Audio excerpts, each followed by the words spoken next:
Vitória heróica do Ceará, né, para cima do Corinthians por 2-1. Heróica pela circunstância da partida. Um jogador a menos e já aos 45 do segundo tempo o time conseguiu fazer o segundo gol, o gol da virada, o gol da vitória. Ceará 2, Corinthians 1.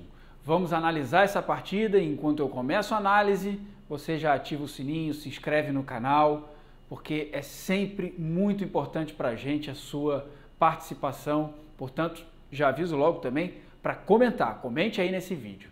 Bom, o jogo começou da forma como acho que todo mundo acreditava que seria, né? O Corinthians um pouquinho mais com a bola, teve um pouquinho mais de posse de bola, o Ceará na sua característica de um jogo reativo, o Corinthians e o Ceará iniciaram a partida com a mesma pontuação e muito próximos, só que o Corinthians dentro da zona de rebaixamento por causa dos outros resultados que já haviam acontecido na rodada e o Ceará o primeiro time fora, ou seja, aquele famoso jogo de 6 pontos. O Corinthians, enquanto tinha um pouco mais de posse de bola, o Ceará tinha mais qualidade quando chegava à frente. Por isso que o Ceará criou melhores oportunidades no primeiro tempo.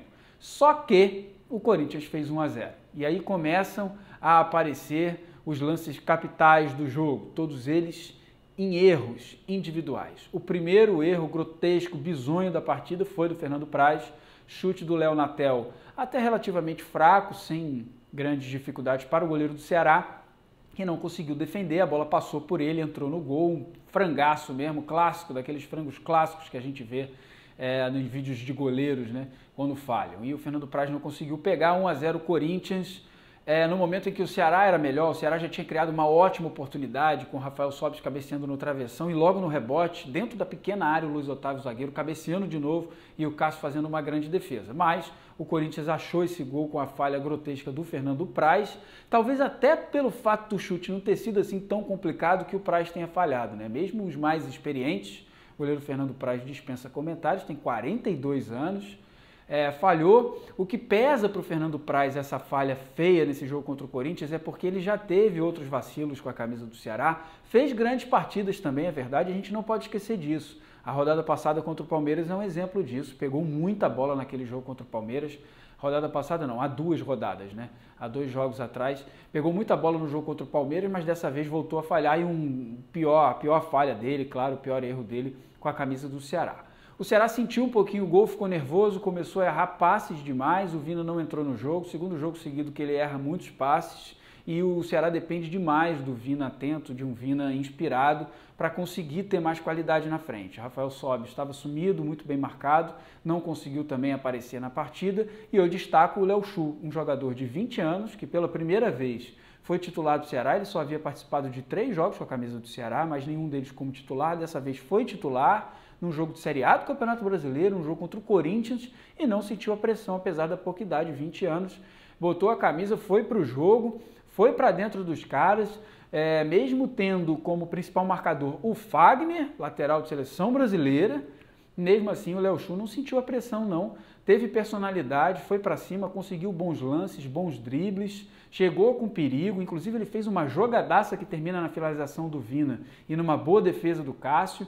Então o Ceará era melhor do que o Corinthians, criava mais oportunidades de gol do que o Corinthians. Só que o Corinthians também teve a sua bola na trave. Um chutaço do Ramiro, meio improvável, a bola descaiu, Fernando Praz só torceu, tirou com os olhos, sabe? Ficou acompanhando aqui, a bola pegou no travessão, mas fora isso e fora o gol, o Corinthians não assustou o Fernando Praz no primeiro tempo. Inclusive depois que o Corinthians fez o gol, acho que o Corinthians abandonou demais a partida para um time que precisa para ontem voltar a vencer no campeonato. O Ceará não tem nada com isso. Conseguiu chegar ao gol de empate numa jogada, mais uma jogada boa do Léo Chu, agudo pelo lado esquerdo, faz o cruzamento e ele é premiado nesse gol, né, um gol contra do Gil, a segunda falha grotesca do jogo, o Gil vai fazer o corte, joga contra o próprio Patrimônio, o Cássio não pôde fazer nada, 1-1 no jogo e o Ceará vai para o intervalo, o jogo vai para o intervalo com o Ceará tendo empatado e jogando um pouco melhor do que o Corinthians. Na volta para o segundo tempo, o jogo perdeu um pouquinho em chances de gol. Se no primeiro tempo foi um jogo mais aberto, com muitas chances de gol, principalmente para o Ceará, no segundo tempo as chances foram mais escassas. O jogo ficou mais truncado, um jogo mais de marcação, Porém, ainda assim era um jogo movimentado, um jogo interessante. Foi bom o jogo de ver, não tecnicamente não, mas um jogo que teve as suas emoções. Tecnicamente o jogo foi muito abaixo. Jogadores importantes não jogaram bem. Mais uma vez o Luan deixa a desejar no time do Corinthians e o Vina também no Ceará, o principal destaque, como eu já disse, também não fez uma grande partida.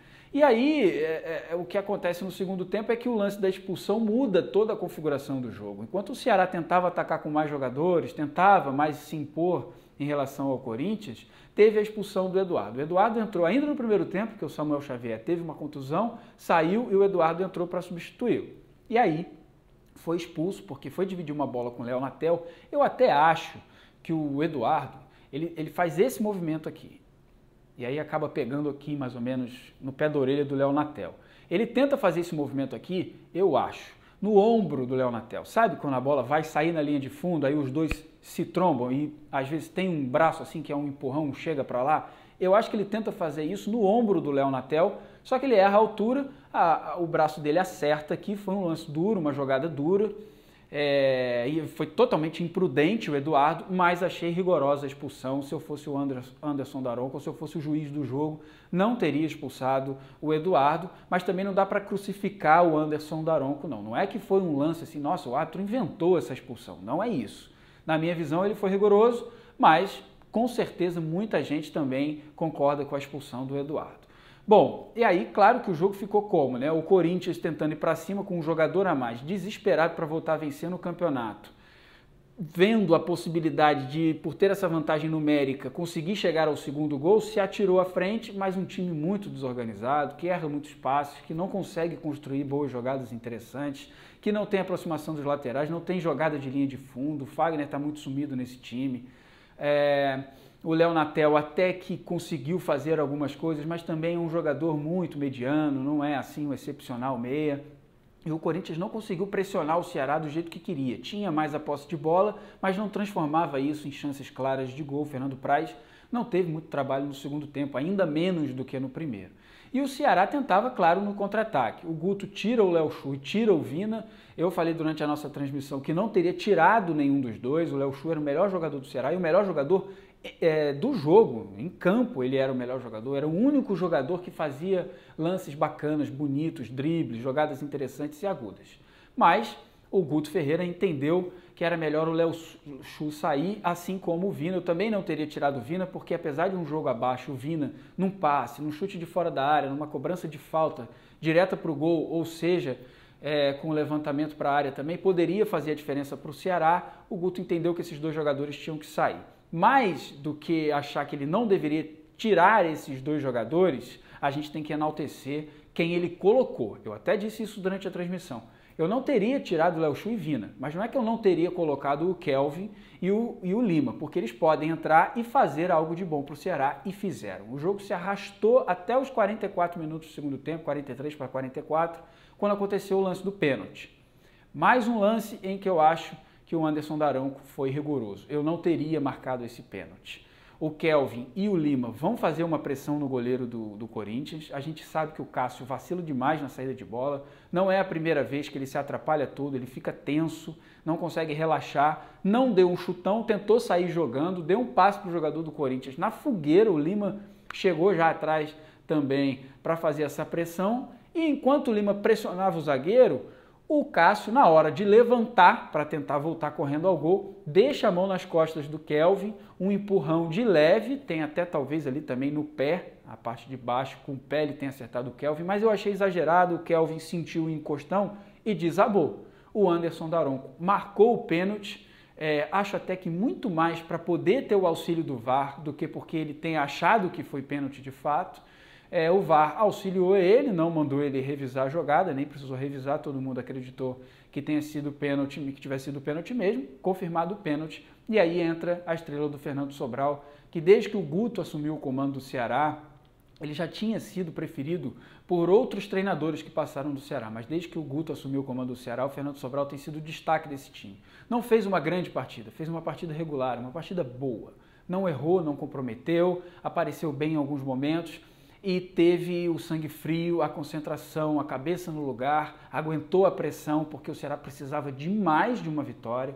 Você está jogando com um jogador a menos, 45 do segundo tempo em casa, você sabe que você tem a faca e o queijo para fazer o gol da vitória. E isso aumenta a pressão do jogador. Fernando Sobral não sentiu essa pressão ou não demonstrou senti-la, bateu com segurança, bateu no meio do gol e fez o gol da vitória. Uma vitória importantíssima para o Ceará, que na próxima rodada, o jogo do Ceará no meio de semana, que seria contra o São Paulo, não vai acontecer porque o São Paulo tem um compromisso pela Copa do Brasil contra o Fortaleza. Então o Ceará não joga nesse meio de semana, essa rodada o Ceará folga e só vai jogar daqui a 2 rodadas.